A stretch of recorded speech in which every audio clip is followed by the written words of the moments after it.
All right, all right, all right. Good evening, everybody. Welcome to another episode of Education from the Dominica Livestock Cooperative. I'm going to load on the music now. It's great to be with you all. And I want to welcome our guest speakers this evening who have taken time away from their families and put in a lot of effort and energy to invest in the people of Dominica on this amazing Zoom call this evening. So with that said, I am honored to do a few introductions here, formal introductions and one informal introduction of Mr. Andre Cargill, Dr. Ralston Bent, and Dr. Leroy Santiago. And so I will start first with Andre and his introduction.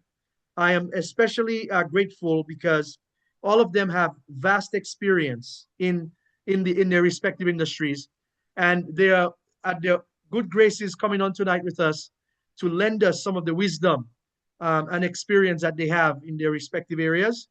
And so, on behalf of the Dominica Livestock Cooperative and all the board members and the members, I would like to say thank you to you all for being here.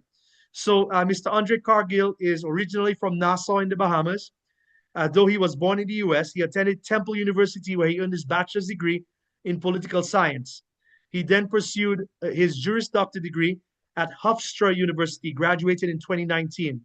After practicing law for 5 years in the USA, he identified an opportunity in the agricultural sector and made the decision to return back to the Bahamas, where he founded Essential Farms, an egg production business at their family's property.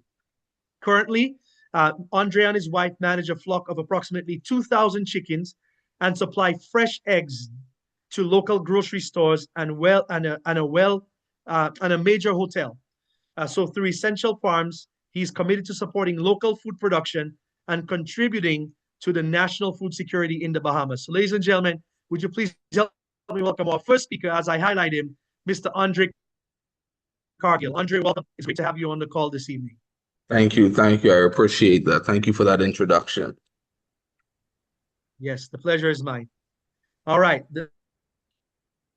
Our next guest speaker this evening, and let me know if you all can hear me okay. Good. My daughter just came and touched my computer, so something may have gone wrong there. But our next guest speaker this evening is Dr. Ralston Bent. Dr. Bent is from the country of Jamaica, the island of Jamaica. He's a fourth-generation farmer. His first degree is in veterinary medicine, DVM. His second degree is in animal science. He studied at the University of Martha Abreu. Did I say that correct? Abreu? Abreu, Santa Clara, Cuba. He's a cattle rancher and a dairy producer. Oversight the largest dairy farm in the Caribbean. So he has oversight of the largest dairy farm in the Caribbean with over, listen up everybody, 6,000 dairy animals. Largest improved hybrid pastures in Jamaica. He also oversees that. And he's the extension dairy specialist. And he's the poultry specialist, oversight the second largest poultry producers in the Caribbean, slaughtering more than 400,000 birds daily. Did everybody catch that number? 400,000 birds daily. Did I need to say that again? 400,000 birds daily. Please write that down. He's the deputy chairman of the Caribbean Agricultural Delegation, a recently formed Caribbean scientific body. Ladies and gentlemen, help me welcome our second guest speaker for the evening, Dr. Ralston Bent. Dr. Bent, welcome to the call. Thanks a lot, everybody. Happy to be here. Awesome. And Dr. Bent, I should say that number one more time. 400,000 birds a day. Oh, oh my gosh. Okay. we eat a lot of chickens. Yes, a lot of chickens. And last but certainly not least is our dear friend, Dr. Leroy Santiago. And Dr. Leroy is really the one responsible for connecting Dr. Bent, Andre, myself. And I'll just tell you, he holds a very special place in my heart because he has family roots from the island of Dominica. And Dr. Santiago has, of course, gone on to be a doctor of veterinary medicine as well. He is also a scientific specialist, a seed specialist. But every year, and we'll talk about this a little bit on our call, I have about 15 questions to ask each of you, by the way, but I know we won't get that far. But he is a very frequent participant of the International Poultry Convention, which is held in Atlanta, Georgia, every February. And Dr. Santiago has a wealth of knowledge. As you can see, he's a connector. He brings people of different backgrounds, different mindsets together. But what I love about Dr. Santiago is he brings opportunity to our table. So, ladies and gentlemen, would you please help me welcome our dear friend and fellow Dominica by birth, roots, Dr. Leroy Santiago. Dr. Leroy, come on, and it's great to have you on. It's my pleasure. I'm a sixth generation Garaway, okay? Wow. Wow. I understand. Right. So Dominica is really special to me. And it goes back to the 1800. I think there were two Garaways that came to the island of Dominica. One stayed and one went onwards. And I'm from that one. My great grandmother is a Garaway. And she always told me that if you ever go to that island, remember that a Role married a Garaway in something like 1895 or something like that. And so for me, it's very special. But not only that, I came from the banana industry. So, and Dominica is a banana country. So it's very special to me. And I'm glad to be here, and I'm happy to reconnect with Dominica and the nature island of the Caribbean. Fantastic. Well, gentlemen, it is such an honor to be here with you and to be able to moderate this discussion. And what we'd love to do is kind of take a journey down the path of other ideas, different strategies that we can utilize as poultry. Tonight, we're going to specifically focus on poultry, although I know that we have many specialties here, right? But we'd like to talk about poultry this evening because one of the things that I've been seeing lately in Dominica, and I'll share photos with you as I go through the Zoom, is that some of the people in Dominica, even right now, are not able to sell their eggs, quote unquote, because they feel like they have too many eggs, or the hotels are not taking the eggs, or restaurants are not taking the eggs. And now in Dominica, there seems to be, hey, excuse you, that's my daughter, by the way. I have a 17-month-old running around. In Dominica, there seems to be a mindset of, well, what do I do with these eggs? I don't want them to stay in my hands, and I don't want them to spoil, right? So I'm gonna put up a couple pictures here, and I'd love for Dr. Andre. I'm gonna start with Andre first today, and then I'll go on to Dr. Ralph, and then Dr. Bent, and then Dr. Santiago. But I'm seeing on our chats in Dominica trays and trays and trays of eggs. This is a tray in the back of a vehicle here, a set of trays, where people are saying, well, I don't know what to do with my eggs because the hotels are not taking eggs or whatever. So that's one of the things that I'd like to tackle first. And I'm going to bring up Andre first. Andre, so you left the field of being an attorney, and then you moved back to the Bahamas because you saw opportunity. I'm highlighting keywords. And then now you jumped into chicken production. So first of all, egg production. Tell us a little bit about that journey. What inspired you to make that move? I mean, being an attorney is a very prestigious, career. But what allowed you to have the courage to make that move back to the Bahamas? Well, at least for me in particular, my dad actually he's a hobbyist farmer. So I had actually just came home with my wife for our anniversary with zero intentions at all of moving back to the Bahamas. And he had maybe 50 or 60 chickens at the time, and he had an extra 20 dozen in his fridge that he just had too many eggs, and he was giving them away. So I had basically, my wife and I, we decided to try to help him sell them, and it had went very well. So we had scaled from 60 to about 300 chickens to 1,000 to now at about 2,000, 2,500 somewhere in that area. In the Bahamas in particular, we do $1 billion a year in imports. So 90% of our food is all imported. And for us, there was a push also from the government to increase egg production. So the egg market was completely wide open here in this country. So for me, I think we were doing about $13 million a year worth of eggs just from the United States.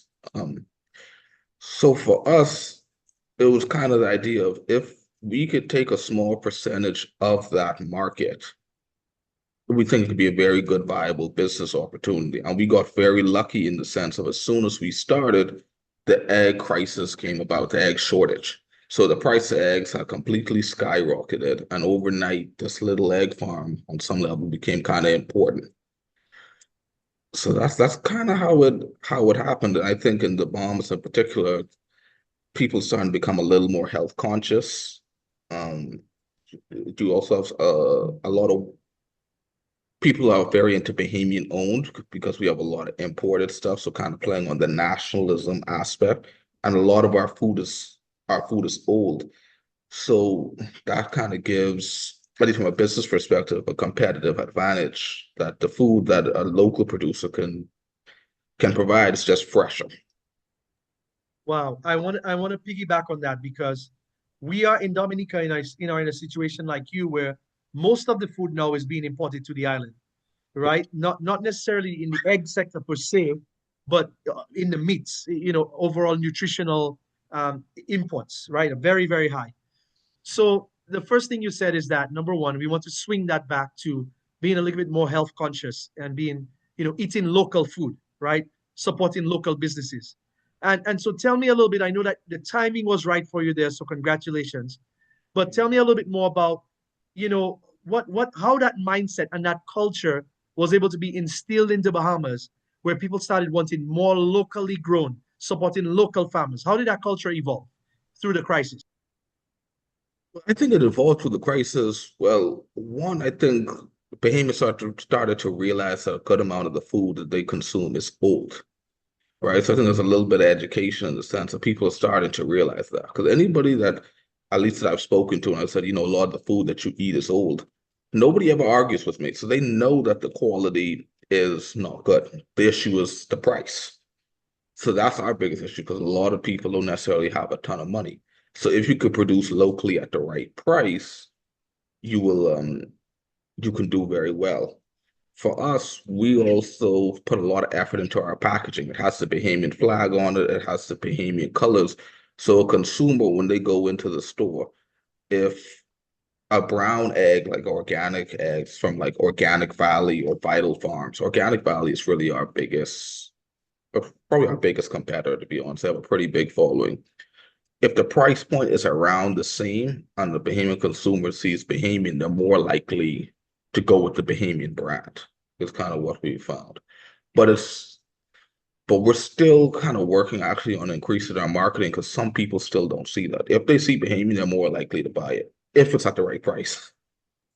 Yeah, that's brilliant. So thank you for sharing a little bit about that marketing because, for example, if you're a local farmer in Dominica, you could put a Dominica flag sticker there, Dominican produce or a local eggs or something to make you stand out, right? I mean, I don't know how many eggs we import from other islands, probably not that many, but that could be a standard. But the other thing you said here, Andre, is you also mentioned the food that is old. So I'm going to say something very controversial on this call, okay? And it's okay. I don't care what people say. I'm gonna say it. But the type of chicken, even the chicken that we import in Dominica, I think we all know as people who've lived in other countries, there's A grade food, there's B grade food, there's C grade food, and there's other grade food. I won't even go there, right? But from what I can experience, when I see the type of chicken being imported by some of the local importers in Dominica, it is either C grade or less. We have the Okay? same issue. Yep. Yeah. So that in itself is an opening for more marketing, right? Where we could say, hey, understand what you're eating, understand what that looks like, right? To be in a position where you could be eating more healthy foods. And we can produce that because we have the ability to do that. Just whatever other islands are doing, we can do it too. So thank you for our perspective. Anything else you'd like to add before I bring up Dr. Bent next?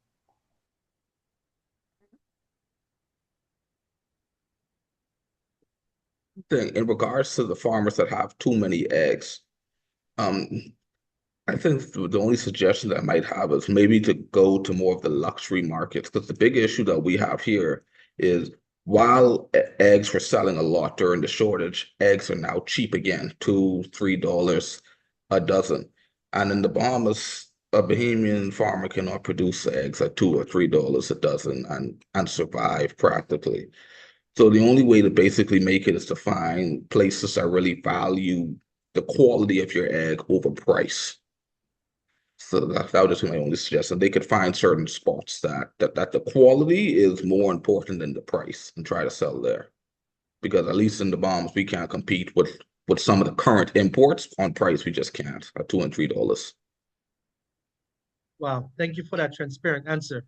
And to add to what you're saying, Dr. Bent, if you wouldn't mind, now we go to a different island across the seas, and tell us about Jamaica and your experience with chicken farming, egg farming, poultry production in Jamaica.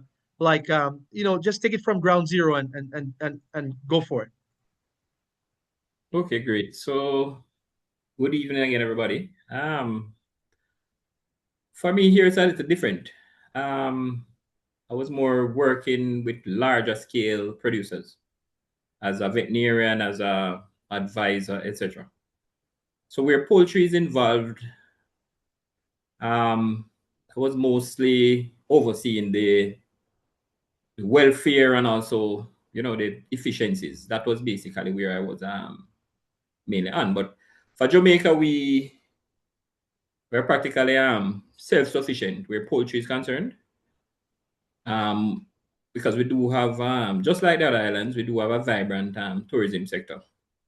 We have a lot of Jamaicans do eat a lot of chickens, so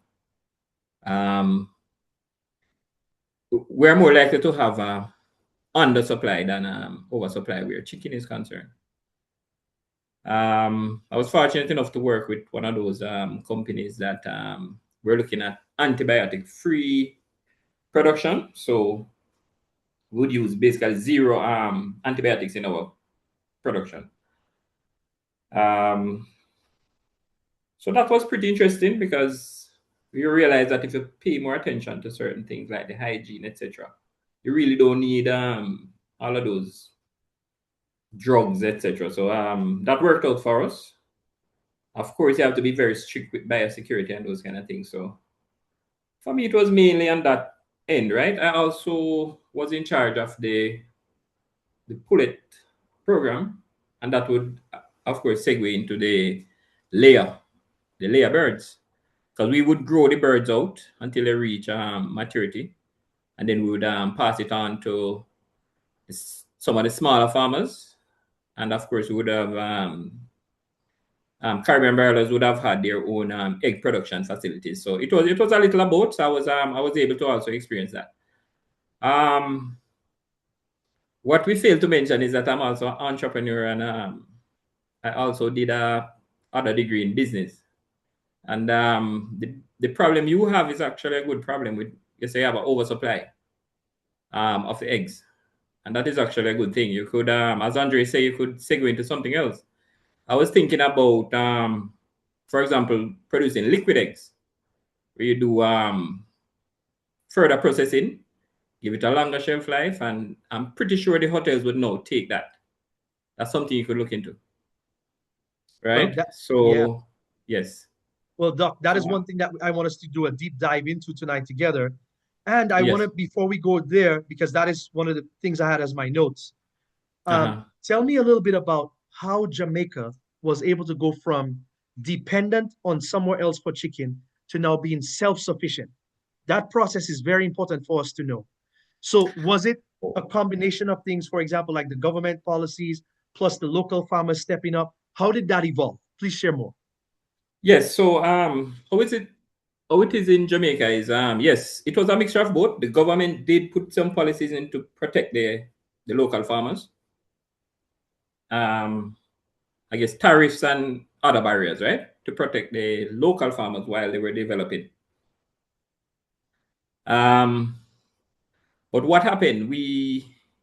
Why it was able to survive right now is not so much the government, but the private sector, which has formed their own ecosystem, where these larger producers would have relationship with some smaller producers. And when I say smaller producers, not necessarily very small, because each one of those persons would have a minimum of 2 houses, and one of those houses would would be anywhere between 38 to 42,000 birds at a time.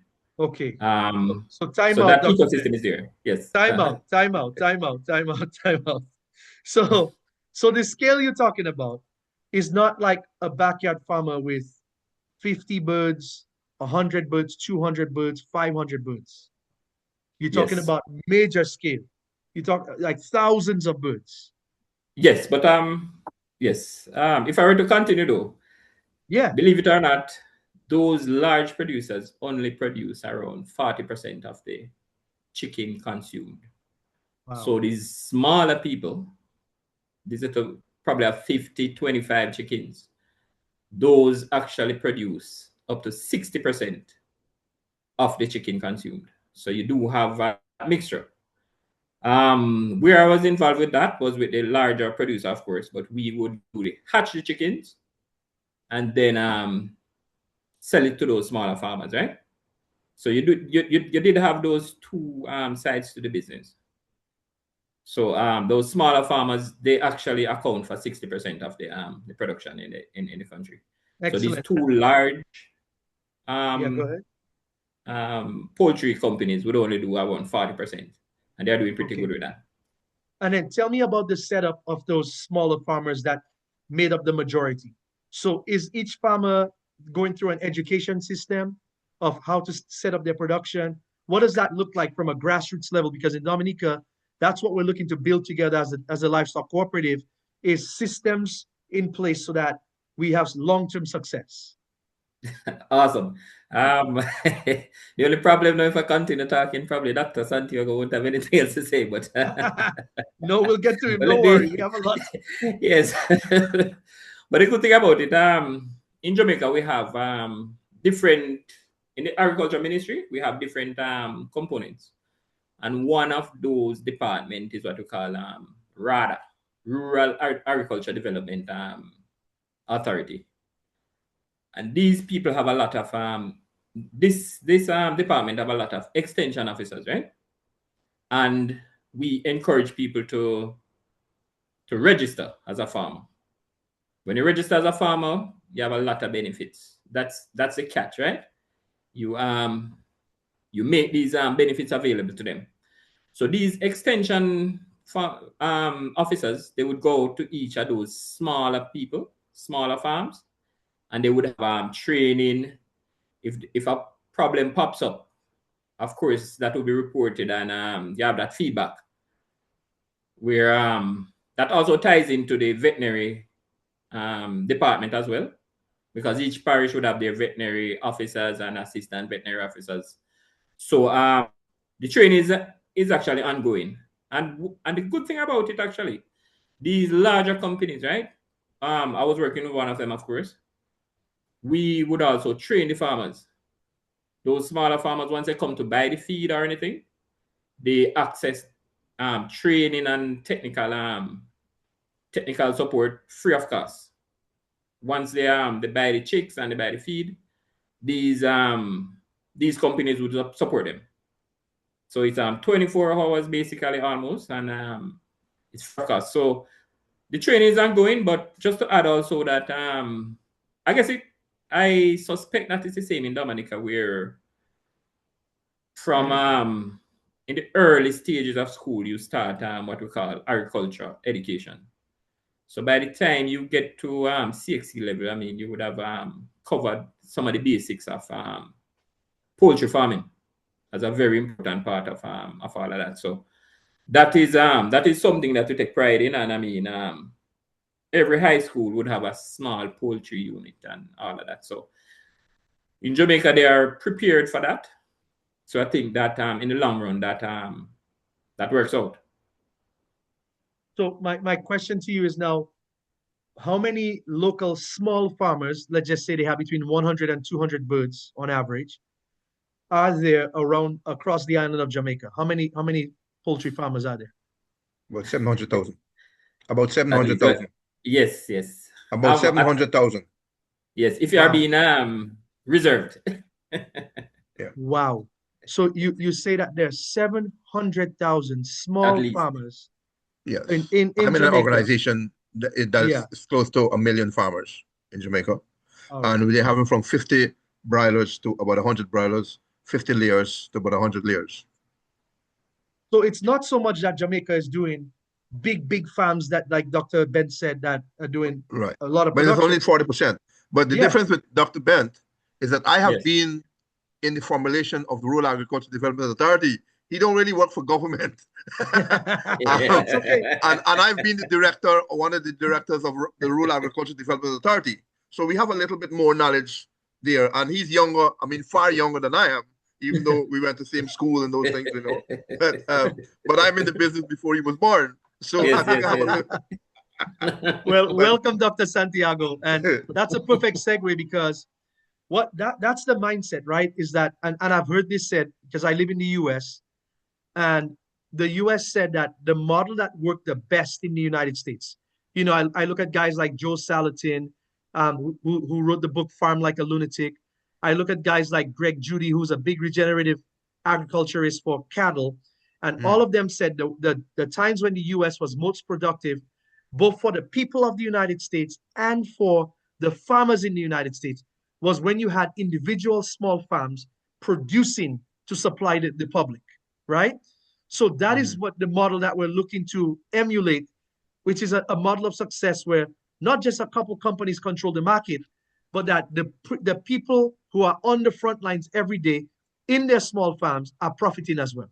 So, Dr. Santiago, how do you see taking what Andre and Dr. Bent and have discussed now and build on that to how we can work with the people in Dominica to bring different ideas? Dr. Bent talked about liquid eggs. Let's start there first, Dr. Santiago.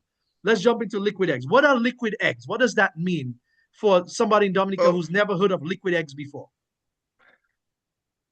Let's look at it from the powdered egg, liquid to powdered. One of the things about eggs has shelled eggs have a period of time. If you don't have refrigeration, it could only last several days. Let's call it within 20 days or so, basically, and after that, it's no good. In one of the things that I'm involved right now with a layer production that is going to complete close to 100,000 layers. I'm building a feed mill right now. I'm building the layer production right now as we speak. And for example, where I am, but I'm in Jamaica, but I'm also in the Bahamas. I'm also in Latin America. One of the things that the Bahamas have is 14 million tourists per year. And when you want to make a scrambled eggs, you don't want to go cracking a shell. That's not going to work. If you're in the bakery industry or you're baking bread in Jamaica or in the Bahamas, you don't need to crack eggs and those things. You need liquid eggs or powdered eggs. And for that reason, that one of the lowest hanging fruits in the Caribbean are eggs. So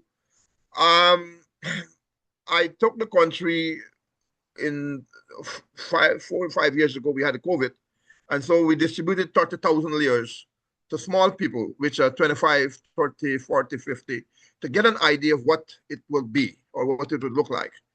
Noting that Bahamas import 1.1 billion US in agriculture produced per annum, and Bahamas need about 500 million eggs a year because they got a large tourist industry. And so as a result, we have to look at liquid eggs and we have to look at dry eggs. So we're in the process right now, but I've worked with a liquid egg in Jamaica. And what occurred is that the egg farmers have an association. Actually, I've just encouraged Andre and a team of small farmers to create the Bahamas egg. Is it Andre? What is it? Bahamas.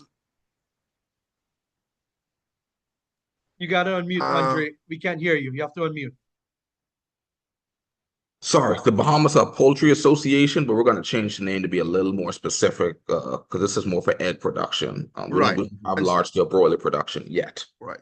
So that's one of the things is that in Jamaica, the egg farmers are very close in the association. The broiler producers are, it's the same.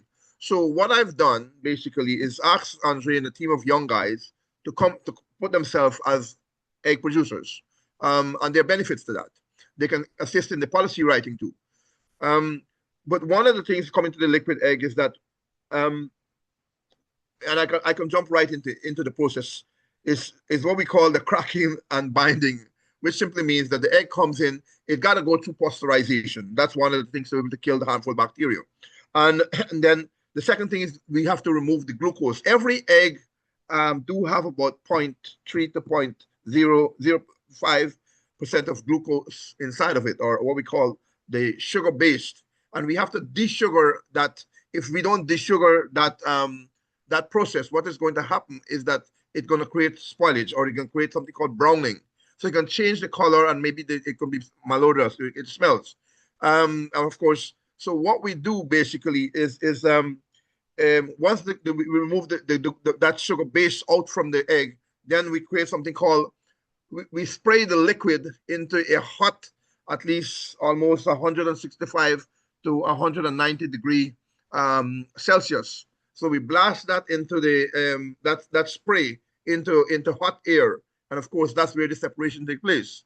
And when that separation takes place, then basically the next process is of course you move to the powdered form. So, but pasteurization is really important, because if you don't pasteurize, you're going to have harmful bacteria like salmonella, and you got harmful bacteria that is going to affect you. But if you come together as a group of farmers in Dominica, basically you can solve that problem. Also, if you come as one Dr. body. Santiago, just real quick, because you're covering so much great content right there. Dr. Ben can probably agree with me. Okay, so first of all, I'm learning from you that there's a machine that will help us to have liquid eggs. Is that correct? Right. Okay, Yes. great. That's number one. Yes. Now, the other thing is, I remember being in college here in the States, and when you are on big universities here in the US, they have a meal plan. Sometimes you can buy a meal plan when you go to school here. So I had a meal plan, Yeah. but when I went to the cafeteria to get my meals, guess what, everybody? They never serve any cracked eggs. It was either powdered Yeah. eggs or liquid eggs, Right. right? And then here's Dr. Bent saying, well, if in Dominica you guys have an overage of eggs right now, it's a good thing. So let's tie this together. How do we, Dr. Bent, I want to hear this from you. Why did you say it was a good thing? And then we'll go to Dr. Santiago for how, and then we'll go back to what. So go ahead, Dr. Bent. Well, why it's a good thing? I mean, half of the equation is solved. I mean, you have the supply part pegged down, you have too much. So it's not that you're going to buy a machine and then you're going to try to get the eggs. You already have those eggs. So, I mean, that's a good problem to have, actually. All right. That's great perspective for us. Thank you. So that's the why, right? It means that if we decided to go into liquid eggs or powdered eggs, then we already have the supply. Now, Dr. Santiago, tell us how. What is this machine? How do we get one of those? Because that's what this cooperative is about empowering our farmers to go beyond what we already know, what we already have. One of the things I can recommend is that I took Dr. Bent and another person, and a few of them, and I've took them around Georgia to look at the whole, because Georgia is really the poultry state. You can get cheap stuff out of China, but I'm not for Chinese business, and I state that emphatically. You want something that is going to last, so your machines can come out of United States, but before all of that, you need to see an operation. You need to see how it works. You need to see basically so that you can get the idea, and then you can look. So that's the first thing, is that we can lead you to who, what, where, and when. That's not a problem. Matter of fact, the Caribbean agricultural delegation does not look only to one country. We look to the 14 Caribbean countries right now, and we're making provision from Georgia to help them in all aspects of veterinary medicine, getting the training in vet medicine as in the poultry sector as it relates to poultry diseases and prevention and control. Second is that grains, you need to get, we can have our eggs without corn or soybean and animal premixes, you ain't going nowhere. You need food. And so we can guide you to where those things can happen.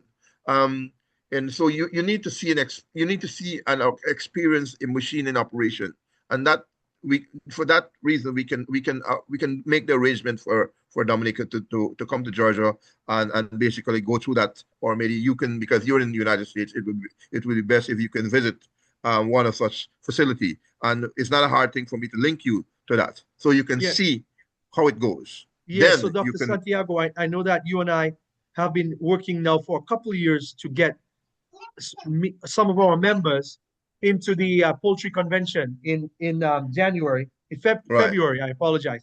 So I'm going to pull it up on the screen so that if you on a call, I'm talking about our members, or anybody that could be Could a I just add something before it yes, go ahead now. Yes, you had said something that I had planned to mention before, but I just forgot. When you said something about the school, do you have a school feeding program in Dominica? Not really, not that I know of. There's no one. That's Yeah. something that could also be looked at, especially for breakfast, etc., to provide those eggs as a part of the nutritional offering, the various schools, etc. That could actually be something that Dr. Bent, help with that oversupply. the population of Dominica, I can't really say, but you have not reached 100,000 as yet, right? We are in the 60,000 range. Right. And then your association or your livestock association can do the survey to find the amount of tourists that are visiting your island per annum. And that's something that we work a lot within the country. So you work backwards. And then last but not least, Dr. Bent, they should look at being able to get some breeders, more or less, poultry breeders, because which means the female and male, basically, so that you can have, if you have a hatchery, you can produce your eggs there. So you make life a little bit easier.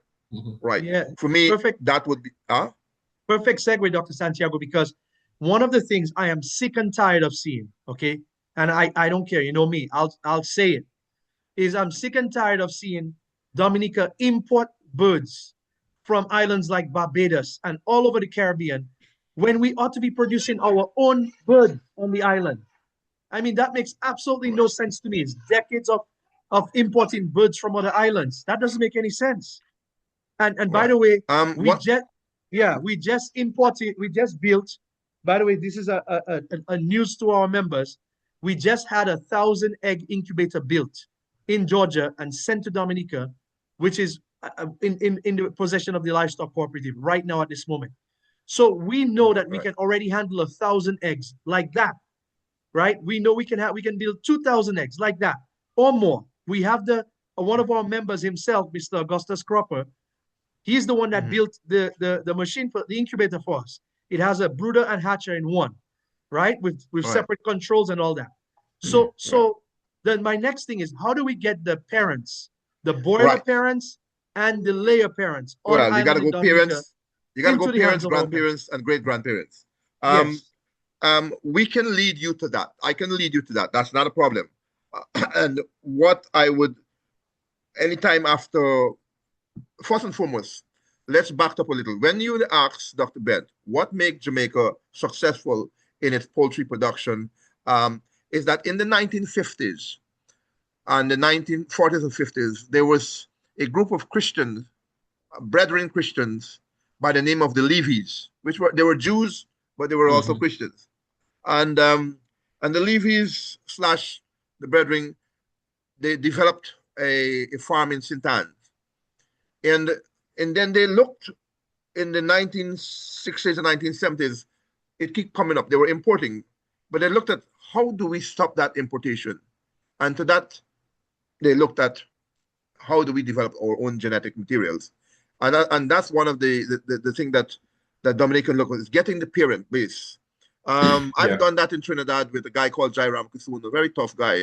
He's dead now. But we've set up a breeding station there many years ago for broilers. And I've worked with Jamaica broilers many years ago, and I've had the opportunity to see when to see the evolution of how Jamaica becomes successful. It comes back to the parent stock. And if you Dominica need not import an egg that hatches right now is better to eat than one that imports. And so I think it can be done, and we can guide you to Hubbard's or Arbor Acres, and you're in America, so it's best we can work with you and bring you to Georgia base, and so you can see some of the production of the genetic materials, and then you can make a choice. But that is something that I think that you would let, many countries, and many years ago, we asked Suriname to go into the breeder production. They still took a good time. They're now going to implement that program, but Jamaica, that is what made Jamaica successful. And the next thing that made Jamaica successful in their swine production too was that they developed a strong swine industry, of which Dr. Bent was part of that in this current season now. But again, your genetic materials is important, and it may be a little expensive, but you can start somewhere. Dr. Santiago, I want to bring this up, and I'll go back to you, Dr. Bent. We have a lot of members who are based in the United States, and I know you again for the last 2 years. You and I have been working to do this, but here we go, our members. We love to give resources and be very specific so that we can help you improve. The website is ippeexpo.org. That is the website. I'm going to drop it in the chat. Will you please?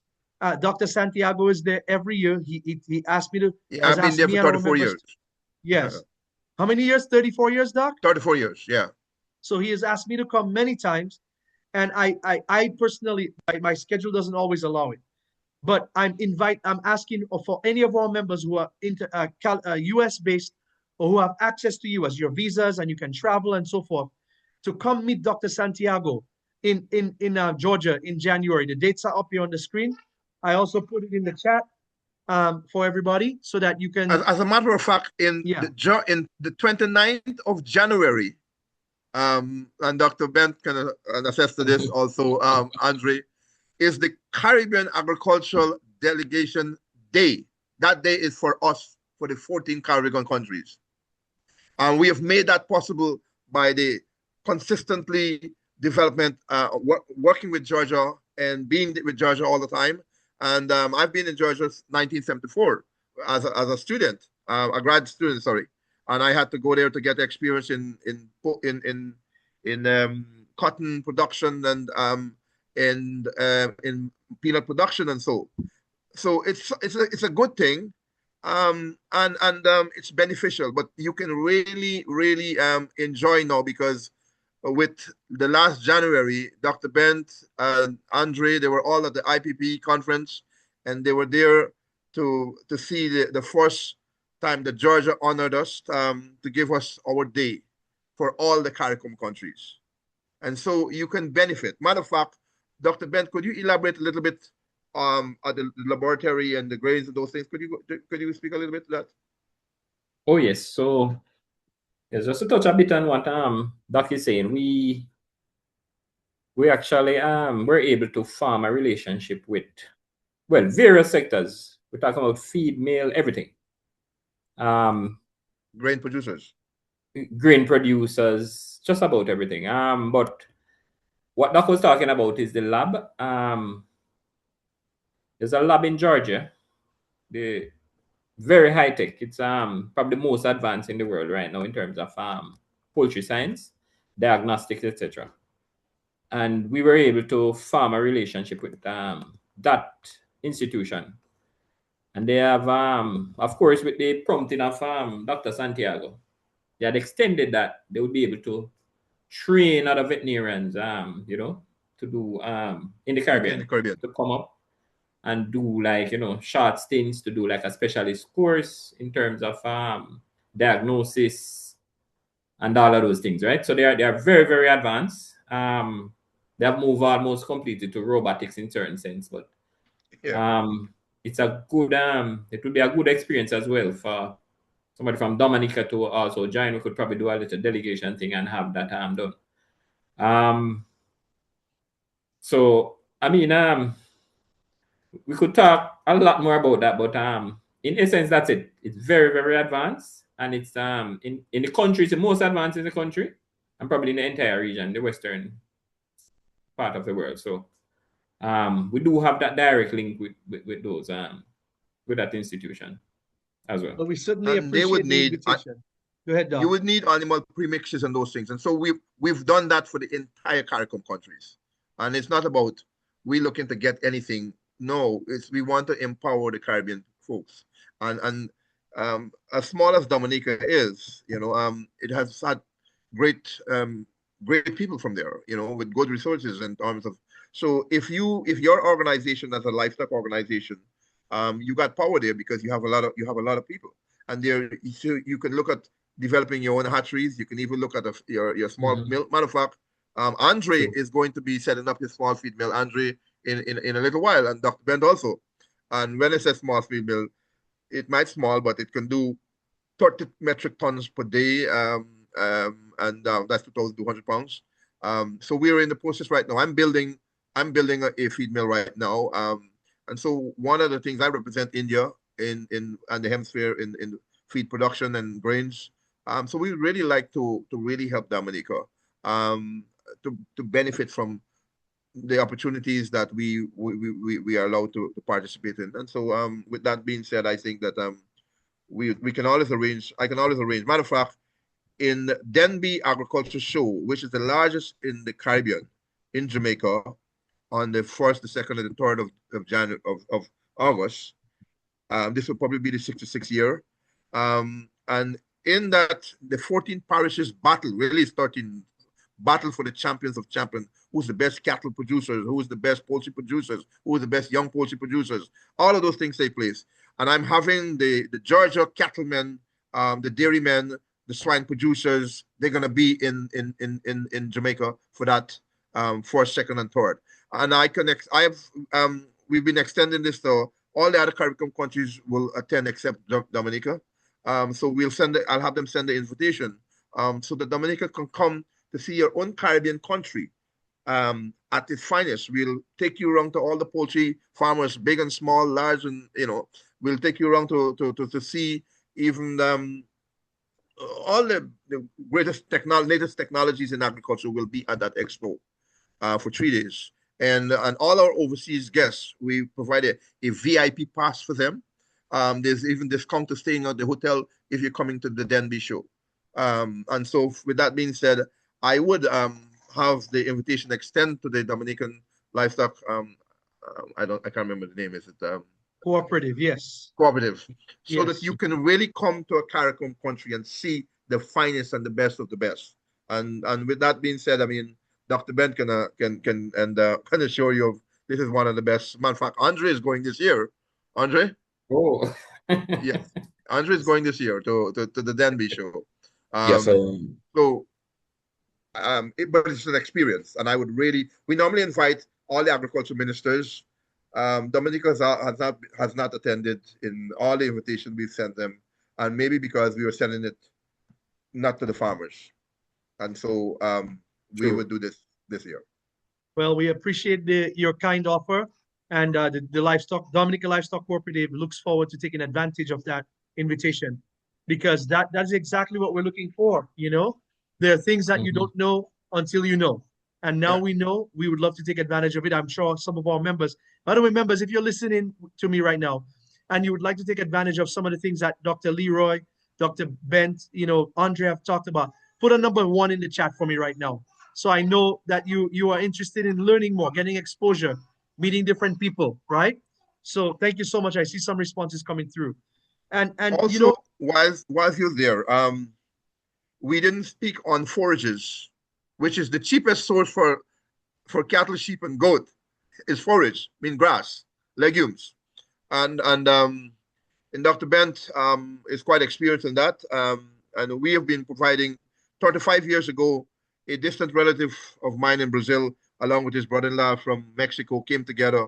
A animal scientist and a clinical psychologist come together and created the Papaloto Group, which gives birth to tropical seeds, of which we look at all the hybrids. During the slave trade, 5.5 million black folks were stolen from Africa and taken to Brazil. the beddings for the slaves were the brachyuria species of grasses. We took those species of grasses 45 years ago, and then we bred and we bred. We took out 100 species and we bred, and then we released mulatto 1, mulatto 2, and now we have many of the brachyurias. We all are hybrids, and we took that back to Africa, bigger and better. We're now in 87 countries in the last 30 something years. So, and these are high protein forages. I think that I've seen Dominica conducting its trial right now. And I like what I'm seeing actually. You conducted. You want to tell me a little bit about your trials? Yes, Doc, I'm going to leave that for the end. It's a surprise for everybody. Okay. It's a surprise. Okay, all right. Yeah. Sorry, sir. Okay. Oh, that's okay. So Yes. you know, Doc, speaking of what you're saying here is inspiring me so much, right? Because our vision, at least for the Dominica Livestock Cooperative, is to see at least 1,000 small egg production farmers on the island. That's our vision, right? At least 1,000. Right. So my question, and when I say small egg farmers, 100 to 200 birds, okay, chickens. Right. Now, what do you propose as a strategy is the best strategy for us to start with when it comes to us, you know, kicking it off? How do we start? What's the starting point? Maybe Dr. Ben. The first and foremost is feed. Without feed, you ain't going nowhere. You need to look at what is costing you per year. Let's say for 500 of you or 1,000 of you, well, what is costing the country to import its grains per year? And then you work backwards. You know, what is costing Dominica? You're importing how many containers of feed is coming either from St. Vincent, from USA, but you start somewhere because you need food, and those chickens need food. Then you look at that as a cooperative, you got some power there. Two, you looked at once you've established that, then your poultry association under your umbrella, if you got 500 members, that's a lot. And within that 500, they're buying feed, and so you're in a good position for getting your grains, hammer mill mixer grinder to get. I mean I sell feed mills, so but that's one of the things that I would really look at. You got to feed yourself, and as a cooperative, you can do that economically. Because if you bring your grains in, let's say from Florida or from Georgia, a pound of soybean might be about, I don't know, corn with me about 10 cents or so per pound, or 8 cents, and soybean might be about 12 to 14 cents per pound. But you can formulate a bag of feed successfully and economically, and you can either sell back to your farmers or bring it in. But you got to start somewhere, and your feed is your most important, because when you don't have, Andrew will know sometimes when you don't have grains, man, when you don't have feed, that's why he decided he's putting his own mill, because he can't deal with the importation, right? That's the And he biggest can't, yeah. problem. Right. So that's one of the ways that you're going to have to look at this thing. But as a cooperative, I mean, Dr. Ben, they have some authority there. They got the eggs. Powdered eggs is one of the safe, and with powdered eggs, your packaging is really important. But you're able to, your powdered egg can last a year or 2 years. I mean, and you can then move that to other parts of the Caribbean, because you're near Martinique, Guadeloupe, you're near St. Lucia, St. Vincent. Your powder egg will make a difference. You can capture part of the market, because we have not spoken to them, any of them, as concerning this. And you're the nature island, and so I got some roots there. So I wouldn't share any of this information with the other islands, because I think that you need to come up with something. You need to come up with a solution. And you've had great peoples like the Shillingford, the Bellots, who over the hundreds of years have succeeded. I mean, you got one of the best soap in the world. Dr. Bent, they have a soap there. Is it the Castile soap, right? Oh yes, I use that. Oh, you see, and so Yeah. but so you do export some things from your country, and you have a great, I know that the banana industry has partially died, but it's really not died. It's just laying asleep, resurrected with the banana fiber, with and move forward.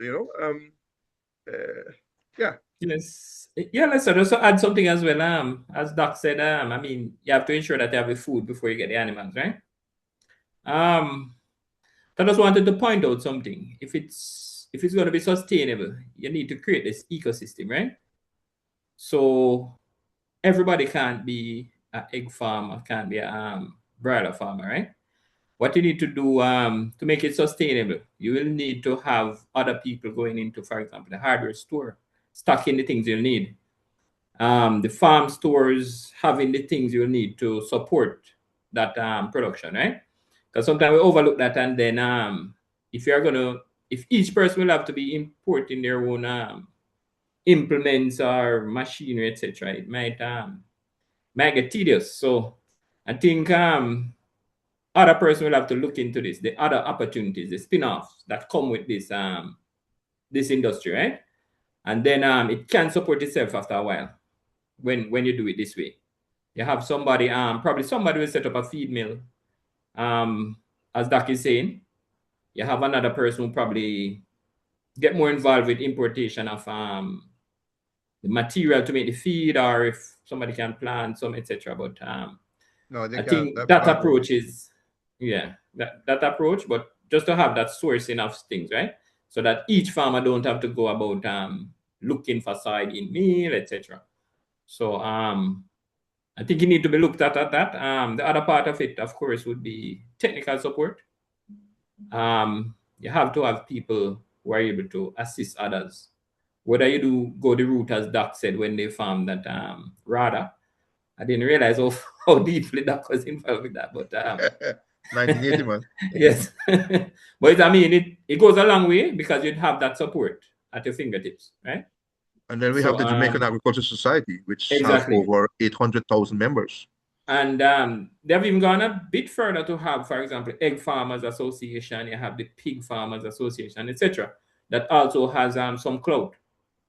Yeah. So they can decide or put pressure on what they want to. I mean, and you might levy, exert some pressure in removing duties from certain things so that farmers, once they are registered, they can access those things. So it's just to create that ecosystem.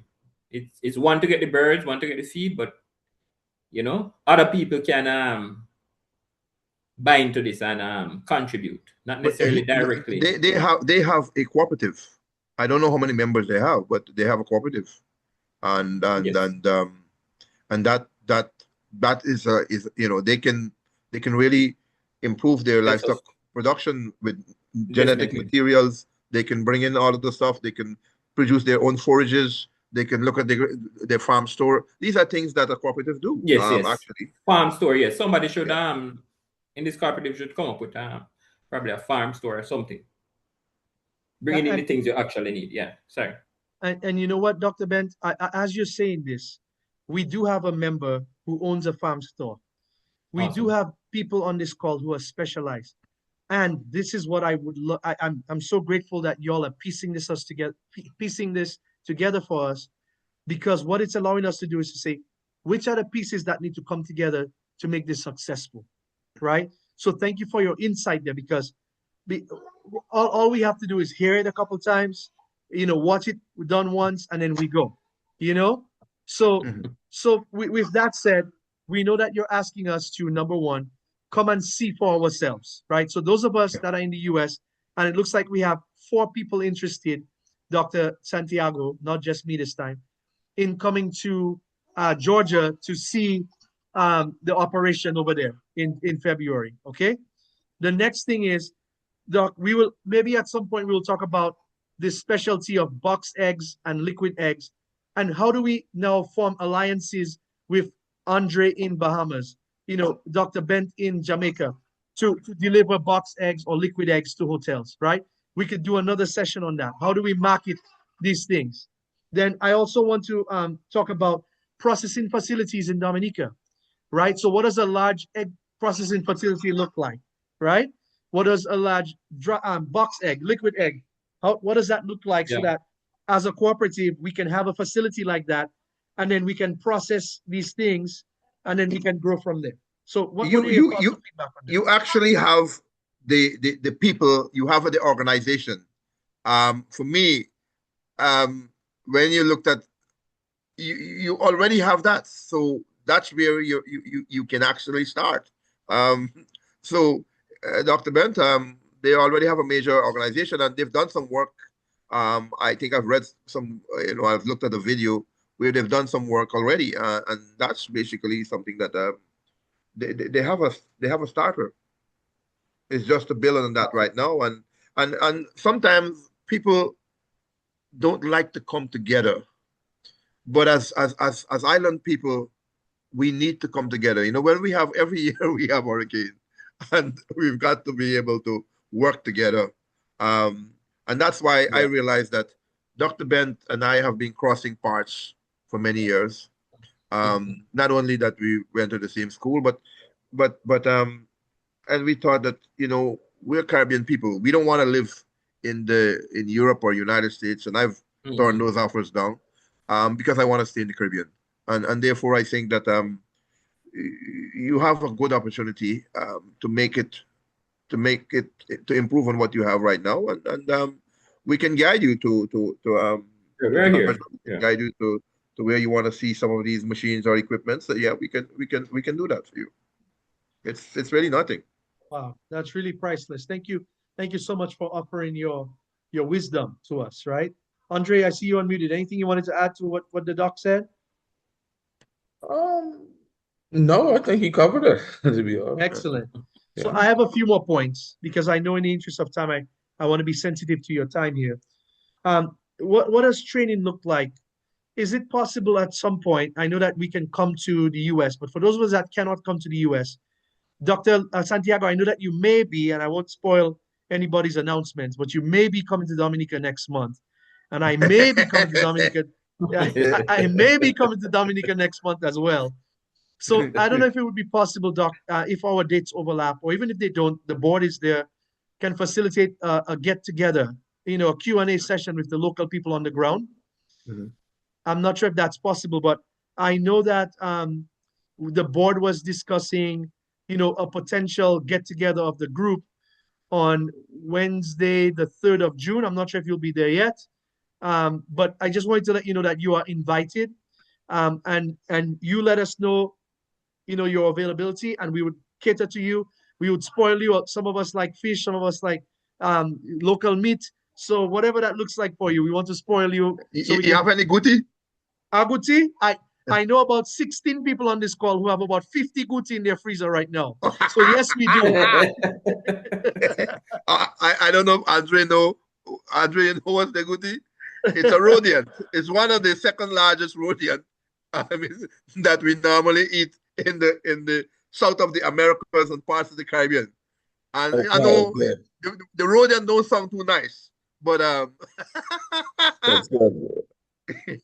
Oh my gosh. Well, I look forward to us enjoying an aguti together, okay? Yes, man. Yes. So I want to bring up one more thing here, and as we close up with your final thoughts, and I appreciate the time again.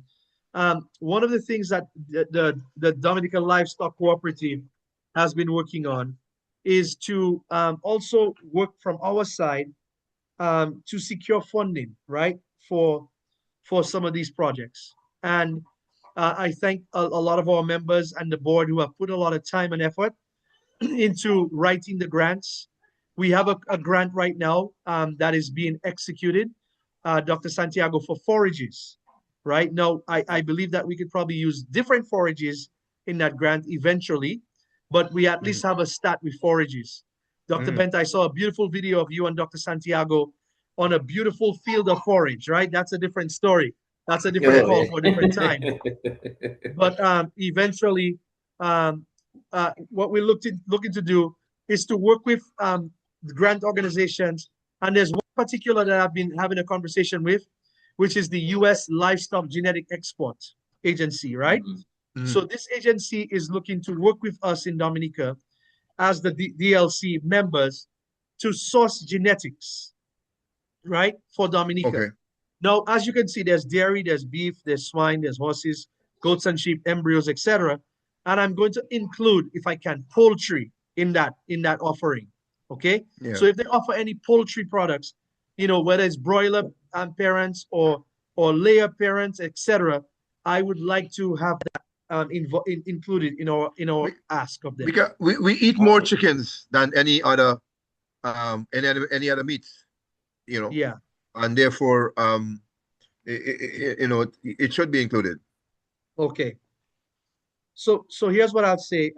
Number one, I know that everybody on this call is a member of the livestock cooperative, and I want to encourage you to invite more people to become members of the cooperative. Okay, that's going to be very important to us, because the more bodies we have, the more we grow, the more we can do together. That's number one. Okay. Number two is we already have many initiatives happening behind the scenes. One of the things that we did already is we bought fencing wire for paddocks, right? There may be still about 12 rolls left of that fencing wire. So put in the chat that you're interested in fencing wire for your farm. We can get that done. There's another shipment coming in the next few weeks where we have galvanized and we have all types of equipment. I'll have Maggie talk about that at the end in a few minutes of what's available to you all as co-op members at a deep discount, not what you see in the stores. And then we want to meet up in person again. Please mark your calendars. That tentative date is Wednesday, June 3rd at 12 p.m. in Goodwill. Okay, Wednesday, June 3rd, 12 p.m. in Goodwill. So that's what we're going to be planning on doing. Please mark your calendar. Sorry, I had to plug in here. Please mark your calendars, because we would like to get together and have an in-person gathering where we meet each other and we can really, have a kneecap to kneecap discussion of where we're going, what we're doing to benefit the co-op, etc. And so I can't wait for the next session where we're going to be probably doing a demonstration. Hopefully we could get some online ideas of how liquid eggs works, how box eggs works, and how we can talk about proper storage for those items and everything else. So I'm going to have the members come on and ask any questions that they may have at this time. And then doctors and Andre, I will also ask if you have any final words after they're done. Okay? So members, please feel free to unmute yourself. Questions first, please. Not comments yet, but questions first. And then and we can go from there. So please feel free to unmute yourself. Ideally, turn your camera on and ask the questions that you have. Floor is open.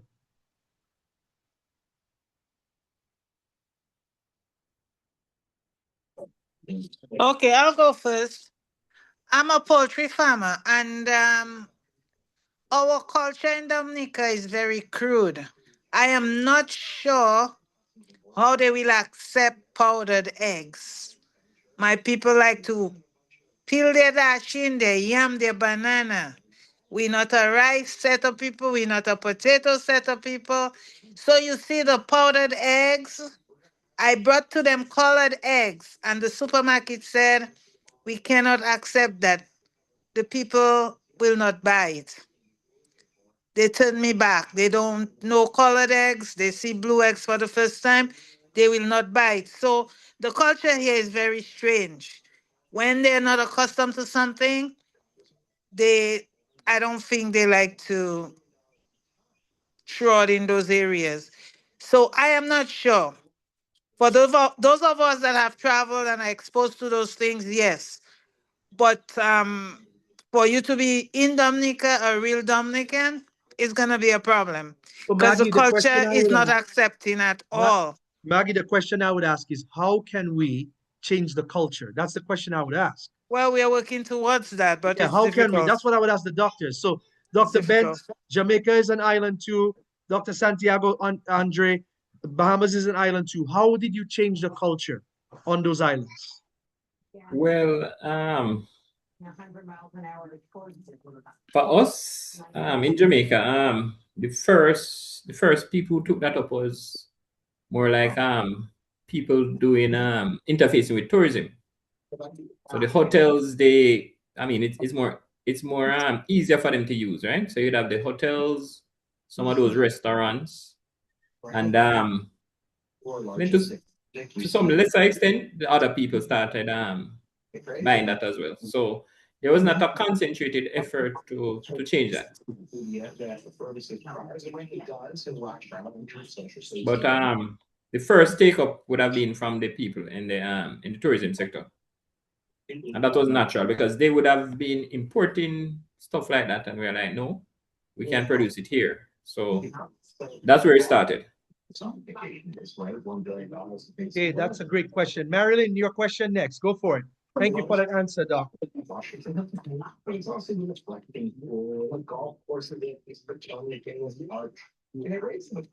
Yes, Marilyn, go ahead. You can unmute yourself and ask your question now. You are still muted. Okay, if anybody else who would like to go next, what question do you have?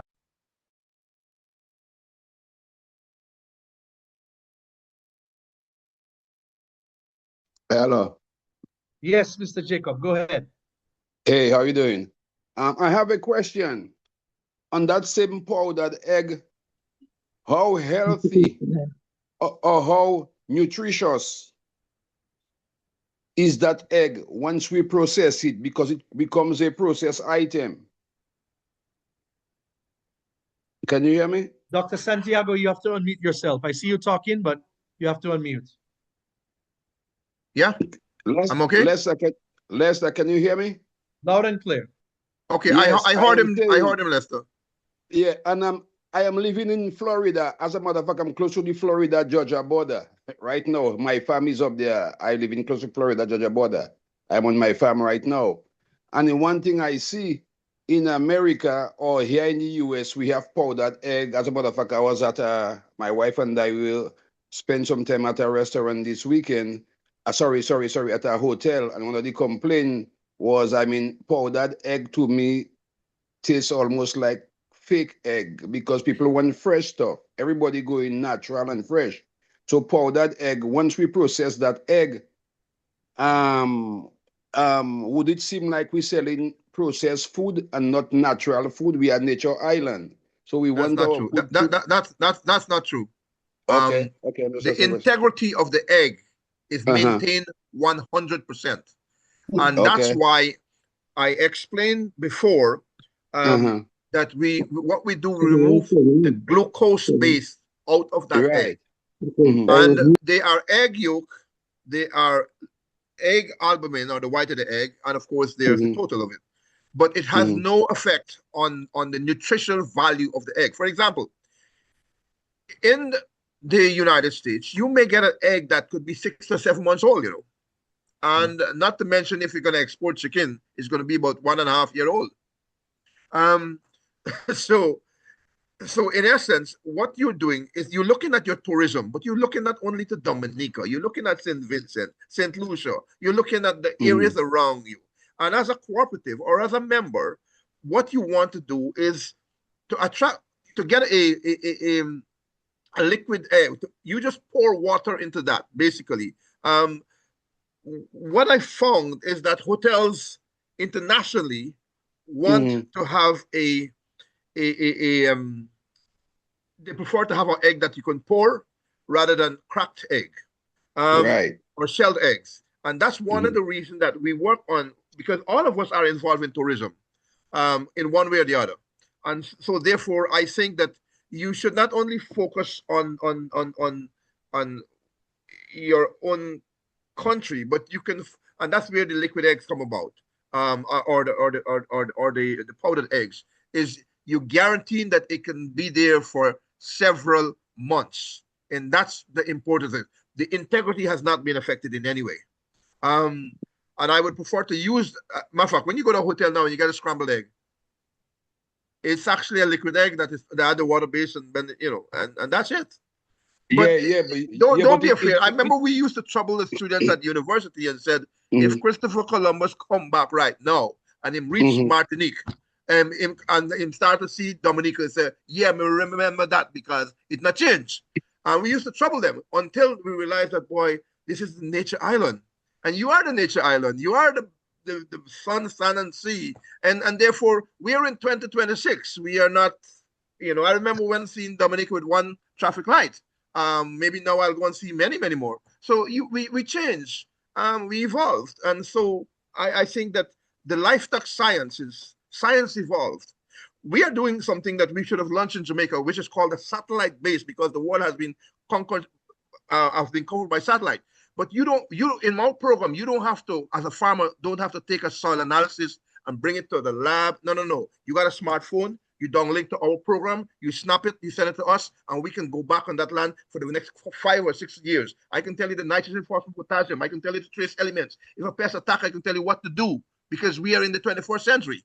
And that's why I work with these younger kids because that's where we're going. So I think that you have an opportunity to produce liquid egg within the region, within the OECS, and that should be part of your market strategy. Uh, to, James. to piggyback on us, what Dr. Santiago and Dr. Ben said, too, in regards to liquid egg in particular, the hotels are definitely more inclined to take liquid egg. So in regard to the lady who asked her question around about the grocery store, I totally get it. The grocery store might not necessarily, or the average people in the population might not be as used to it. But if you start with the larger hotels, I don't know what they are in Dominica, but if they use it, you kind of could use that marketing. Well, if it's good enough for the Sheraton or this hotel or that hotel, Or the Garway Hotel. it's good enough for you. And you kind of market it kind of that way. If they're taking it, it must be legit. It must be good. Because for us, it's Atlantis and Baha Mar are our big hotels. If Atlantis or Baha Mar is taking this product, who says somebody else shouldn't take it? Kind of a thing. Lester, I wanted to tell the folks that when I met Andre's father, who was a renowned surgeon, he had about 12 layers. We started with 12 layers. And then he was had enough eggs for the family. And then I put him to 36 layers, all within a short period of time. I think when Andre came home and saw the eggs abundantly, you know, he began to kick in. I can start selling this. And then I put in 400 layers for Andre. Andre, when they started to lay, he went back, resigned, and come back, and he never stopped. He's now in a few thousand layers, and he's even buying from other farmers right now and selling back. But that was 2 years ago. He had zero. But now, I mean, and his program, the prime minister just actually put something on his thing and said, laid in the Bahamas. And, Yeah. matter of fact, the prime minister only eat his eggs. Wow. You know, Wow. and so every Monday morning, he delivers the eggs to the PM, and as a result, the small the development bank, and they decide to back him and come behind and said, go ahead with the feed mill, go ahead with 10,000 layers, and that's what he's moving to now. But they started with 12 eggs, 12 layers, sorry, and within 2 years they're now up to a few thousand. And when I met Dr. Santiago, I didn't know the difference between a layer chicken versus a broiler. I didn't know what a hatchery was. I'm talking straight up from ground zero. You know. So Yeah, I love this because, and thank you for saying that, Andre, because that means that we can learn, we can evolve, we can grow, we can accept new ideas. It just because it's that's how it is doesn't mean that's how it should be or will always be, right? So we get to be the trendsetters in the DLC and change the market, change the culture. We ought to be the ones at the tip of the spear, moving things forward for Dominica. So let's not accept the status quo. Let's not accept this is how people do it. Let's not accept, oh, well, my perception is that it's not the same egg. No, let's show them the difference and show them that it can work. And you know how that goes. Once we start showing them, then they start looking at us. Marilyn, your hand is still up. I'm not sure if you wanted to talk, but I know you got yourself unmuted. So floor is yours. Okay, can you hear me? Loud and clear. We can hear you. Great. I've been trying to get in for the longest while. Actually, we're just thinking of establishing a poultry farm. And let me leave that for last. But what interests me really is the liquid and powdered eggs concept. Thinking bigger than the market being solely Dominican or being local, because you're right in the middle of competition in a small economy. So I think envisaging that liquid eggs and powdered eggs is the way to go, providing that we are equipped with the necessary infrastructure to make it happen. Something else I'm also very interested in, the grant funding How can we secure grant funding for the project? We already have the land, so that's not a problem. It's just grant funding to establish the poultry farm. And that's on the east of Dominica, the east coast. Yeah, Marilyn. So the good news is the one once you have land, that is one of the things that a lot of develop, like for example, Aid Bank or whichever bank will look for as okay, what are you bringing to the table, right? So the fact that you Mm-hmm. have land to work with is a very big deal already. Okay. So for two things. Number one, a lot of the grants like to see that the people that are being awarded the grants already helping themselves. Okay.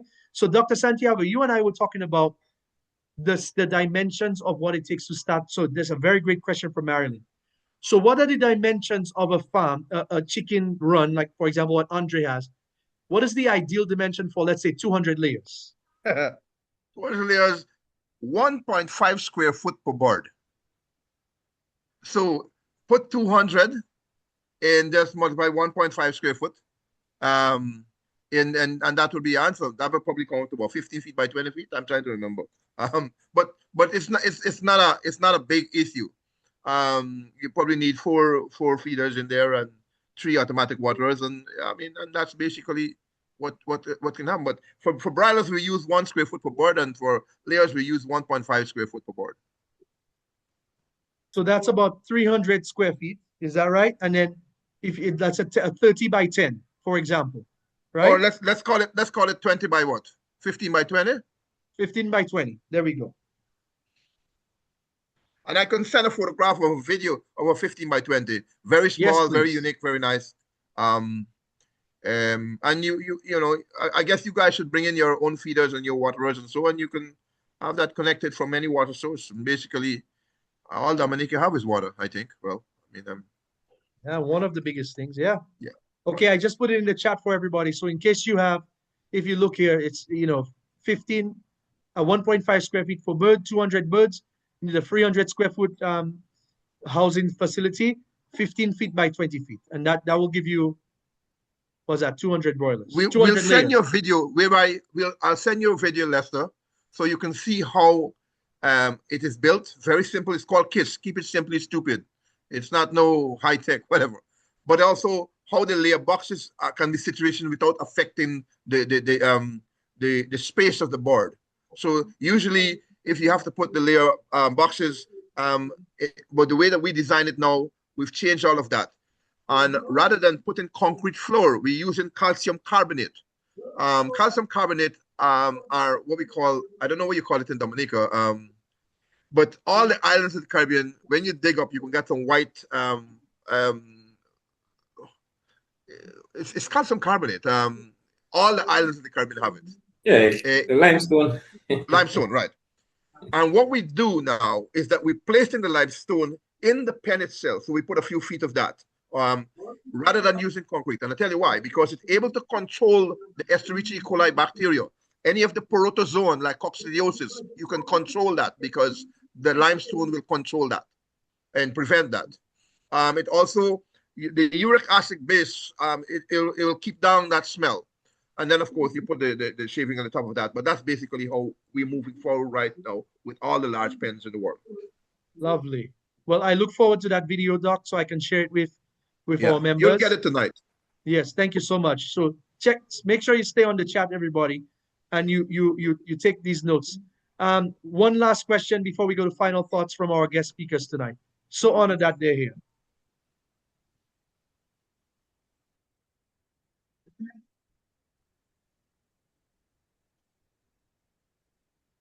I see some of you trying to unmute. One more question from our members.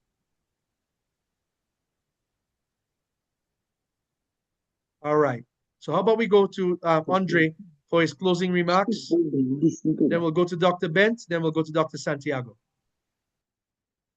My closing remarks would be, I think there's a lot of opportunity in agriculture.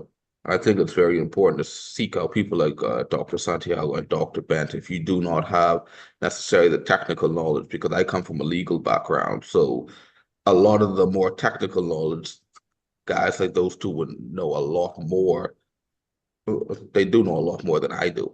And a lot of people are willing to help you if you're willing to ask the right questions. So I personally love being in agriculture. I don't ever want to go back to practicing law again. And I say it's a great industry with a lot of opportunity. That's it for me. Excellent, excellent. Thank you. Dr. Bent, over to you. Yes. Good evening again. So first of all, I'm quite happy to have been able to contribute to the discussion. And just to say that just as Andre and everybody said before, there are opportunities there, and I think you all are aware of that, why you found this group and you know everybody trying something. So I just want to drill down a bit more on that ecosystem I was talking about, where while you're in that organization, it doesn't mean that everybody has to be doing the same thing. You can look at different sectors that you can work on that will support the overall organization, right? So I just want you to keep that in mind. And I mean, just go for it. I think 2026 is a year everybody should just, step out and go for it. So I'm backing y'all. I know you can do it. So yes, that's about it for me. Thanks. Awesome. Thanks for being here. Dr. Santiago, final remarks.